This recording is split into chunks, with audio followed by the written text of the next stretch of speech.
9 महीने बाद जेल से निकले मनीष कश्यप ना अपने गांव गए ना मां से मिले, मांझी के गांव में डाला डेरा।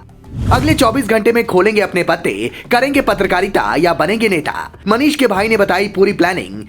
बीजेपी ने बिठा दिए हैं पूरे मोहरे, मोहन यादव को मुख्यमंत्री बनाकर मनीष कश्यप की जीत कर दी है पक्की। क्या मनीष कश्यप इस बार गया जिले से चुनाव लड़ेंगे? ये सवाल इसलिए क्योंकि जेल से निकलते ही वो ना तो अपनी मां से मिलने घर गए और ना ही अपने गांव जाकर लोगों से मुलाकात की, बल्कि वो सीधा बेऊर जेल से निकलकर गया जिले के गहलोर गांव में पहुंचे। इस गांव की क्या कहानी है और मनीष यहाँ क्यों गए, ये हम आपको बताएंगे, लेकिन उससे पहले ये तस्वीर देखिए। 9 महीने बाद बिहार के बेऊर जेल से मनीष कश्यप बाहर निकले तो बाहर समर्थकों का हुजूम उमड़ा हुआ था। दूर तक गाड़ियों और पैदल खड़े लोग मनीष की एक झलक पाने को बेताब थे। जेल के ठीक बाहर ओपन गाड़ी लगी जिस पर मनीष कश्यप खड़े हुए। सबने माला पहनाया, एक महिला ने गमछा भेंट किया और फिर काफिला निकल पड़ा दशरथ मांझी के गांव की ओर। कोई ये नहीं समझ पा रहा था कि आखिर मनीष कश्यप ने ऐसा फैसला क्यों किया। मनीष के भाई बताते हैं कि माई महीनों से भाई का इंतजार कर रही थी, लेकिन मनीष ने मां से पहले माउंटेन मैन मांझी के गांव में जाकर एक अलग संदेश देने की कोशिश की है। वो वहां जाकर लोगों से मिले, बातचीत की। ये वही गांव है जहां का मुद्दा मनीष ने अपने YouTube चैनल पर उठाया था। यहाँ के लोगों से मनीष का एक खास लगाव है, शायद इसलिए जेल से निकलते ही सबसे पहले यहाँ के लोगों से मिलने पहुंचे।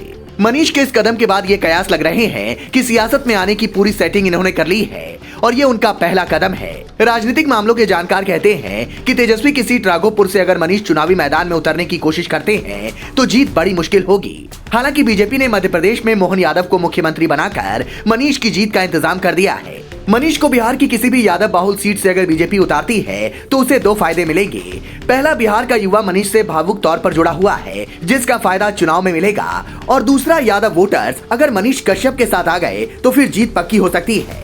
ये बात मनीष कश्यप भी जानते हैं कि राघोपुर की सीट से विधायक बनने की संभावना कम है। अपने विधानसभा क्षेत्र से लड़कर पहले भी वो देख चुके हैं, वहाँ हार मिली है, इसलिए तीसरे विकल्प के रूप में गया जिला नजर आता है।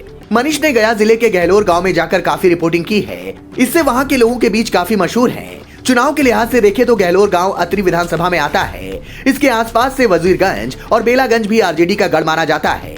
बेलागंज से आरजेडी के बाहुबली नेता सुरेंद्र यादव नीतीश सरकार में मंत्री भी है।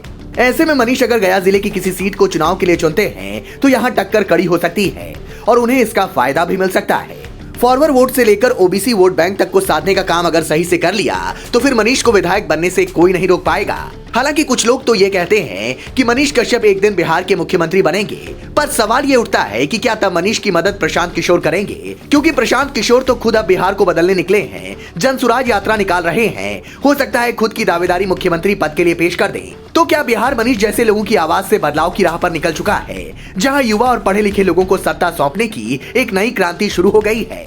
क्योंकि बिहार का सिस्टम ऐसा है कि यहाँ जमानत मिलने के बाद भी 3 दिन मनीष कश्यप को जेल के भीतर रहना पड़ता है। पता चला कि चूंकि तमिलनाडु में भी मामला दर्ज था, इसलिए वहाँ पहले ये आदेश की कॉपी पहुंची, फिर आर्थिक अपराध कोर्ट ने भी आदेश दिया, उसके बाद रिहाई संभव हो पाई, जिसे लेकर मनीष के समर्थक कई तरह के सवाल खड़े कर रहे हैं। आप इस बारे में क्या कहेंगे, कमेंट कर बताएं। Bureau report, global Bharat TV.